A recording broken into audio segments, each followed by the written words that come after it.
Salut tout le monde, j'espère que vous allez bien. On se retrouve aujourd'hui pour analyser le Bitcoin et l'Ethereum. On va aussi regarder le Shiba, le Solana et également quelques autres altcoins qui sont assez intéressants. On va surtout parler, c'est sûr qu'à plus court terme également, on a des setups qui vont être intéressants, mais également, par exemple, le VET, on est en train de retester une zone qui est très très intéressante en high time frame. Donc, justement, ça va être très intéressant à aller voir pour essayer de prendre une position, puis de justement rider la tendance durant les prochaines semaines qui devraient être plutôt haussières. Donc, justement, pour ce qui est du Bitcoin, qu'est-ce qu'on peut voir, c'est que si on dézoome un petit peu en weekly, qu'est-ce qu'on a? C'est qu'on est venu sweep les lots qu'on avait fait juste là. Donc, on peut voir qu'ici, on est venu chercher la liquidité en dessous de ce lot-là. Moi, je m'attendais à ce qu'on vienne chercher la faire le gap en weekly qu'on a juste là. Mais ça se pourrait très bien qu'on ne vienne même pas la chercher, là, puis qu'on reparte directement à la hausse. Donc, pour moi, c'est vraiment rendu le scénario que j'ai privilégié. Donc, en gros, un retournement ici, puis qu'on vienne chercher les highs qu'on a fait juste là. Puis, vous pouvez voir qu'également, dans le passé, quand on fait vraiment des tops plus long terme, là, on vient chercher la liquidité, par exemple, au-dessus de ce sommet-là. Donc, on aurait fait quelque chose comme ça ici, avant de vouloir intégrer. Par exemple, si on va voir juste là, qu'est-ce qu'on peut voir? C'est que ici, on est venu chercher la liquidité, puis après ça, on a vu quand même un moins 50% là, sur le Bitcoin. Donc, si on regarde juste ici, on a eu un moins 55%.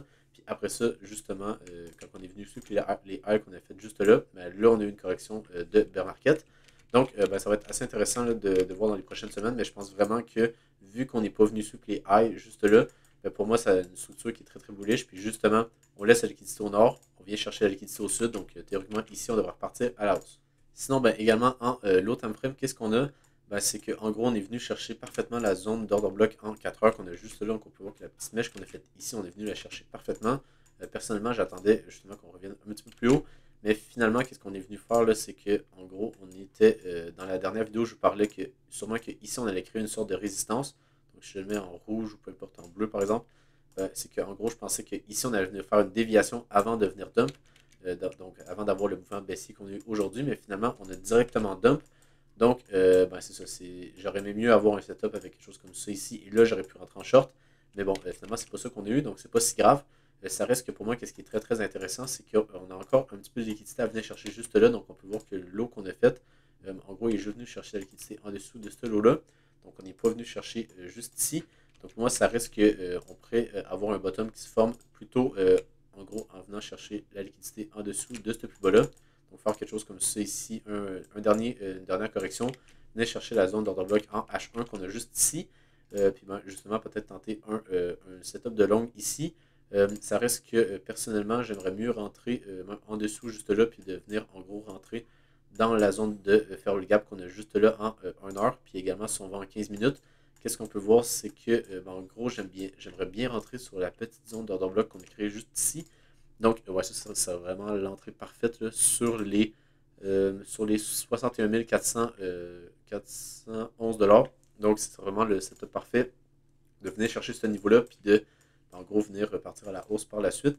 Donc, moi, qu'est-ce que je pense qu'il y a beaucoup de gens qui vont faire, c'est qu'ils vont entrer comme ça ici, avec un stop loss en dessous de ces plus bas-là. Donc, je pense que le marché va venir chercher, par exemple, un petit peu plus bas, va venir chercher en dessous de l'ordre bloc qu'on a juste là, venir chercher les dernières zones de faire le gap. Puis là, après ça, vouloir partir à la hausse. Donc, ça, c'est vraiment l'endroit parfait là, à venir chercher juste là. Donc, ouais, un setup comme ça ici, avec un stop loss en dessous de ce lot-là. Pour moi, ce serait vraiment le setup parfait pour après ça venir target des niveaux plus hauts. Donc même à ça, je pense qu'on pourrait également avoir une target qui serait même l'ATH qu'on a juste là. Donc on parle quand même d'un trade à 7 heures. Mais je pense vraiment que ça serait en gros la meilleure position qu'on pourrait prendre en ce moment. Donc ici, on pourrait même attendre un peu qu'on vienne descendre tranquillement, qu'on fasse une correction. On a une petite neige juste là, puis après ça, boum, on repart. Donc je pense que ce serait vraiment ça le scénario à privilégier. Que en gros, on a une correction durant les prochains jours. On vient chercher ce niveau-là pour après ça vouloir partir à la hausse. Donc, je pense que justement, là, sur ces niveaux-là ici, on va avoir des setups de short qui vont être intéressants. Mais il va falloir attendre un petit peu qu'on ait peut-être un rebond, venir chercher ces niveaux-là, puis là, après ça, tenter un short sur notre entrée de notre long pour là, après ça, tenter un long. Donc, ouais, je pense qu'on va avoir de bonnes opportunités dans les prochains jours. Il va juste falloir être un petit peu patient, puis attendre un peu là, que le marché nous donne des entrées qui sont un petit peu mieux que là, ici. Là, je ne voudrais pas tenter un short ici, avec la liquidité qu'on est venu chercher en dessous de ces lots-là. On devrait avoir un petit rebond à court terme. Mais je pense que ce rebond-là, il va être revendu, là, puis on devrait venir faire une dernière correction sur ce niveau-là ou ce niveau-là ici avant de repartir à la hausse. Donc, exactement la même chose pour ce qui est de l'Ethereum. Puis même, en gros, qu'est-ce que j'aime plus sur l'Ethereum, c'est que, premièrement, on a notre boss ici qu'on avait également sur le Bitcoin, j'avais juste pas noté. Mais en gros, qu'est-ce que j'aime, c'est on n'est pas venu chercher les highs qu'on avait fait juste là. Donc ici, on a clairement créé des equalize juste ici. Donc pour moi, là, ça veut dire que le marché, qu'est-ce qu'il est venu faire, c'est qu'il est simplement venu créer de la liquidité au-dessus de ces highs-là parce qu'on a beaucoup de shorts, par exemple, qui se sont placés comme ceux-ci, avec un stop loss euh, environ dans ces niveaux-là. Donc ça veut dire que si jamais on revient ici, on aura une poche de liquidité qui s'est créée juste là. Donc pour moi ici, en gros, si jamais je prends une position comme sur le Bitcoin, là, sur la petite zone de faire le gap en 15 minutes, en gros, qui se situe, si je reviens juste là, en gros, j'aimerais bien avoir une entrée là, en dessous des liquidités qu'on a accumulées en dessous de ces lots-là ici, donc une entrée juste là. Pour moi, ce serait vraiment l'entrée parfaite là, sur l'Ethereum. Après ça, je pense que si je reviens juste ici, je pense qu'après ça, on pourrait venir target des niveaux plus hauts. Là. Donc, si on dézoome un peu, on peut voir qu'on a une correction en A, B et C, donc une correction en 3 vagues. On est venu chercher les lots. Après ça, on est venu faire une inversion de structure en low time frame. Donc pour moi, ici, ça devrait être le bottom qui a été trouvé. Puis après ça, qu'est-ce qu'on peut voir, c'est que la mèche qu'on avait faite juste ici, on était venu chercher toute la liquidité qui s'était accumulée juste là, puis la liquidité également juste ici. Donc pour moi, ça ici, c'était vraiment un bottom. Sûrement que si on met une stop loss en dessous de ce lot-là, on devrait être protégé. Donc après ça, on pourrait venir target justement des niveaux plus hauts, vu que on est venu chercher justement la liquidité ici, la correction en 3 vagues.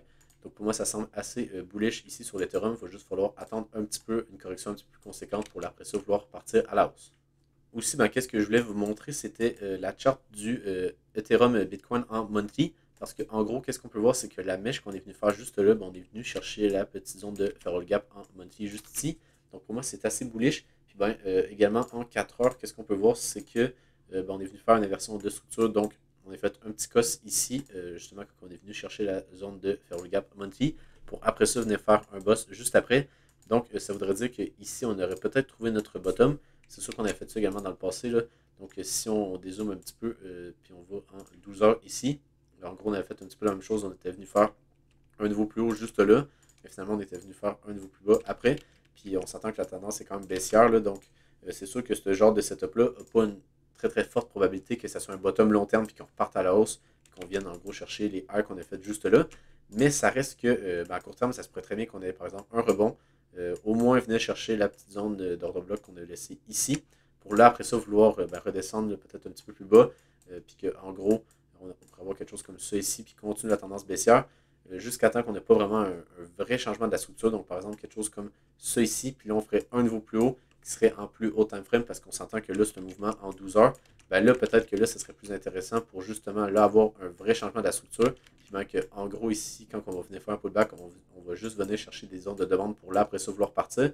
Donc là, on aurait une inversion de structure qui ressemblerait à ça ici, pour après ça, là, venir tenter de justement essayer de long l'Ethereum ici, parce on va s'attendre à ce qu'il surperforme le Bitcoin, pour là, après ça, venir chercher sûrement des niveaux plus hauts là, sur ETH Bitcoin. Donc, venir chercher, en gros, les highs qu'on a laissés juste là. Ce sera la première target là, si jamais on a cette inversion de structure-là. Aussi, je l'avais également partagé ce graphique-là sur Twitter hier. Donc, en gros, qu'est-ce qu'on peut voir? C'est qu'on est venu chercher la liquidité en dessous de ce lot-là. Donc, ça, c'est un très, très bon signe. Après ça, on peut voir qu'on a laissé la liquidité juste là. Donc, le pullback qu'on est en train de faire, c'est juste parfait. Là. Si on pourrait revenir retester en gros la zone qu'on a juste là, pour moi, après ça, ce serait un long qui serait assez facile à prendre ici. Puis également, si on va en 4 heures, là, on a sûrement des zones de demande qui sont situées en low time frame. Donc là, on n'a pas grand chose, mais si on va en 30 minutes, même à ça, c'est pas incroyable le graphique qu'on a en low time frame parce que je suis en train de regarder en gros la zone pivot qu'on a là. Est-ce qu'on a des niveaux qui sont intéressants? Mais bon, on n'a pas grand chose. Peut-être que qu'est-ce qu'on pourrait venir target, ce serait en gros qu'on vienne chercher complètement la zone de faire le gap en 4 heures. Donc en gros, qu'on vienne faire quelque chose comme ça ici. Puis là, après ça, vouloir partir à la hausse. Parce qu'en low time frame, on n'a pas vraiment de structure là, qui semble intéressant. Mais ouais, peut-être venir retester en gros les highs qu'on a fait juste là. Donc on peut voir qu'on a une petite zone pivot dans la grande zone pivot qu'on a juste là. Donc on a une petite ici. Donc je vais la mettre en bleu par exemple. Pour que vous même en rouge, ça va être un petit peu mieux. Donc on peut voir qu'en gros, on a la grande zone pivot qui se situe juste là. On a également une ici qu'on a fait support. Après ça, résistance, résistance. Donc peut-être revenir faire support. Puis on a également la grande zone pivot là, qui est juste là. Donc, en gros, on est venu faire support juste là. Après ça, support également ici. Résistance. Donc là, on s'attend à ce qu'on fasse support et qu'on reparte à la hausse. Avec également une belle déviation qu'on est venu faire juste là. Donc pour moi, ça semble assez bullish là, sur le Shiba. Il va juste falloir attendre un petit peu là, pourquoi pas qu'on revienne chercher ces niveaux-là. Puis là, après ça, là, oui, on va pouvoir partir, venir chercher des niveaux plus hauts. puis continuer notre tendance que si on dézoome un peu, est vraiment très très haussière en ce moment. Aussi, je voulais vous montrer le graphique du link en daily, parce que qu'est-ce qu'on a ici? C'est qu'en gros, on avait une zone de demande en 3 jours même, qu'on était venu, on n'était pas venu chercher ici. Donc, en gros, on était venu front-run la zone de demande qu'on avait juste là. Mais après ça, qu'est-ce qu'on peut voir? C'est que finalement, on est venu la chercher juste ici, avec une correction en 3 vagues, là, donc 1, 2 et 3. Pour là, après ça, en gros, qu'est-ce que j'aimerais voir? Ça serait un nouveau plus haut. Après ça, suivi d'un low qui soit plus haut que le précédent. Donc, en gros, une structure qui serait haussière en low time frame. Puis là, après ça, ici, là, ça serait intéressant pour tenter un long. On a également une zone de demande en 3 jours juste là. Donc, je m'attends à ce que le prix vienne sur ces niveaux-là pour après ça vouloir partir à la hausse. Puis venir chercher des nouveaux plus hauts. Donc, on a pas mal de graphiques en ce moment qui semblent assez haussiers. On a un petit peu le même principe sur le VET. Donc, en gros, qu'est-ce qu'on a ici? On a une zone pivot. Donc, on a fait résistance juste là. Après ça, résistance également ici. Là, logiquement, on devrait faire support. Donc, théoriquement, ici, on devrait repartir à la hausse. Ça se peut que oui, en low time frame, on vienne chercher, par exemple, la petite mèche qu'on a faite là. Ça se pourrait très bien qu'on vienne chercher un petit peu plus bas sur ces niveaux-là. Mais je m'attends que la zone grise, là, en général, tienne. Là, et qu'on ne vienne pas faire quelque chose comme ça ici. Donc, je ne m'attends pas à ce qu'on vienne faire une clôture le weekly sur ces niveaux-là. Je m'attends vraiment à ce qu'on tienne ici pour après ça repartir à la hausse. La première target, c'est le high qu'on a fait juste là, donc à partir des 0,075 $. Après ça, l'autre target, ce serait les 0,14 $. Donc là, on a quand même une performance de 300% à venir chercher. Donc c'est quand même pas si mal. Je pense que justement, là, peut-être que si jamais on prendrait une position ici, pourquoi pas, par exemple, d'en vendre une partie juste là pour racheter sur un pullback de genre de moins 20, moins 30%. Par exemple, on pourrait racheter sur un pullback de moins 30% ici pour là, après ça, vouloir regarder la tendance haussière juste là. Donc, je pense qu'on a un graphique très intéressant sur le VET qu'on va pouvoir en tirer profit là, dans les prochaines semaines. Il va juste falloir être patient sur ce niveau-là parce que ça se peut qu'on reste encore quelques temps ici avant de vraiment vouloir partir à la hausse. Ça se peut qu'on y reste même tout l'été, que ça soit juste, par exemple, septembre, c'est ici, donc ça se peut que ça soit juste en septembre qu'on recommence à monter. Donc, il va vraiment falloir être patient sur le VET. Aussi, je vais faire une petite update sur le Solana. Donc, en gros, dans les dernières vidéos, je vous parlais que le niveau que je voulais shorter, c'était justement que j'avais mis mon alerte donc vers les 161 $. Mais bon, finalement, en gros, on n'a pas une mèche qui est venue chercher ce niveau-là. Donc, j'ai pas pu shorter ce niveau-là parce qu'on peut voir qu'ici, on avait fait support juste là. Donc, je m'attendais à ce qu'on fasse résistance. On avait également une zone d'order bloc. Puis, si je vais justement sur les niveaux clés, on avait un niveau d'order bloc. Puis, si je vais sur les Fibo, on avait les 0,5 de Fibo et les 0,786. Donc, on avait pas mal de confluence sur ce niveau. Donc, c'est pour ça que je voulais tenter un short sur ce niveau-là. Mais bon, finalement, c'est pas ça qui est arrivé. On a directement dump ici. Ça reste que dans le futur, ça se peut très bien que ce soit un niveau qui soit intéressant à shorter parce que, en gros, ici, on a quand même laissé des equal highs juste là. Donc, ça se peut très bien que ici, dans le futur, dans les prochaines semaines, par exemple, on vienne chercher ce niveau-là pour là, après ça, vouloir justement redump un peu, là, puis venir, par exemple, avoir un trade qui aurait quelque chose comme ça ici. Si on va voir les niveaux clés, en gros, on aurait notre stop loss au-dessus de ces highs-là. Puis après ça, avoir par exemple un petit trade comme ça. Là, donc on pourrait sûrement aller chercher un 2 ou 3 R sur le Solana si jamais on revient sur ces niveaux-là, prise de liquidité, pour après ça venir dump ici. Puis venir chercher un 2 R assez facilement. Donc c'est ça, on est venu le front run ici, mais je pense que justement comme sur le link, là, donc si je vous remonte le graphique du link que je vous montrais tantôt, c'était que la première fois on était venu front run le niveau, puis la deuxième fois, on a eu une très très belle réaction. Là. Donc ici, on n'est pas venu toucher le niveau de demande. Après ça, quand on est venu toucher, on est venu en même temps chercher la liquidité. Donc, c'est un setup qui est encore mieux pour justement avoir une continuation haussière. Donc, ça se pourrait très bien qu'on fasse quelque chose de similaire sur le Solana. Ensuite, pour ce qui est du Bitcoin, pour ce qui est de son order flow, qu'est-ce qu'on peut voir, c'est qu'on a l'open interest qui a beaucoup augmenté sur cette chute-là ici. Donc, c'est pas si mal. Le seul problème, c'est que on a les fundings qui ont beaucoup augmenté. J'aurais aimé mieux que les fundings descendent sur ce dump-là, parce que ça voudrait dire qu'on aurait eu beaucoup de shorts qui rentrent dans le marché. Donc, ça voudrait dire que ça ici, ce soit plutôt des shorts. Mais bon, pour le moment, ça semble plutôt des longues, là, parce qu'on peut voir que l'open interest soit bien augmenté ici, avec justement les positions qui se sont ouvertes juste là. Donc, ça va rester à voir. Mais bon, ça se peut qu'à court terme, on a un petit rebond, mais ça reste que si jamais on a des longues là, qui s'accumulent ici, ça se pourrait très bien qu'on vienne les liquider, puis qu'on vienne faire un petit dump un petit peu plus conséquent, qu'on vienne chercher nos zones de demande pour là, après ça, vouloir partir à la hausse. Sinon, pour ce qui est de l'Ethereum, on a quand même eu pas mal d'open interest qui a augmenté juste là. Ça reste que c'est ça, le seul point positif, c'est que ici les fundings ont redescendu. Donc pour moi, c'est vraiment un très très bon signe. Également, on a le CVD Spot qui a vraiment beaucoup acheté. Puis ben, on peut voir sur cette montée-là, puis ben, il continue d'acheter. Donc on peut voir qu'on a une petite chute juste là, mais ça reste que la tendance reste toujours haussière. Donc on a quand même une pression acheteuse en ce moment pour ce qui est des ordres en market. C'est sûr que là, en limite, ben, c'est vraiment ça qui a fait chuter le prix. Là, parce qu'on peut voir que ben, même si le CVD, même si le prix montait, que le CVD spot il a monté ici, là, donc sur les dernières heures, ben, ça reste qu'on a quand même une chute pas mal plus conséquente sur le prix, tandis que le CVD spot n'a pas tant descendu ici. Donc, ben, ça voudrait dire que c'est surtout des ordres en limite là, qui ont fait descendre le prix ici, tranquillement. Donc, ça va être à surveiller, mais je pense que quand même l'order flow de l'Ethereum n'est pas si mal avec les fundings qui sont bien redescendus juste là et l'open interest qui a bien augmenté. Aussi, mais pour ce qui est ben, de l'order book euh, du Bitcoin sur Binance, donc ça c'est le contrat des perpétuels, donc avec des leviers. Ben, qu'est-ce qu'on peut voir, c'est que là on a énormément d'ordres qui se placent ici. Donc je m'attendrais quand même à ce qu'on ait, si jamais on a un rebond, ben, qu'on ait un top là, qui se forme vers ce niveau-là, donc vers les 65 600, si jamais les autres ne se font pas enlever. Là. Mais bon, ça me fait beaucoup penser à justement dans le passé. Si on revient un petit peu ici, on avait un setup qui était similaire là, que je vous avais déjà montré dans une vidéo, si jamais ça veut charger. Mais en gros, on avait un setup similaire on avait créé un range avec ben, les ordres sur l'order book. Je pense qu'ici, on pourrait avoir quelque chose de similaire. Donc, on pourrait redescendre un petit peu ici, venir faire un range avec les ordres en limite qui se sont placés juste là avant de vouloir partir à la hausse. Donc, si on va voir justement là, sur qu'est-ce qu'on a ben, en ce moment, c'est vraiment similaire à qu'est-ce qu'on a justement ici. Donc, on peut voir qu'on a des ordres de vente qui se placent juste là avec en gros le prix qui descend sur des ordres en limite d'achat. Donc, vraiment, on a un setup qui est assez similaire. Donc, je m'attendrais à ce qu'on ait une sorte de range.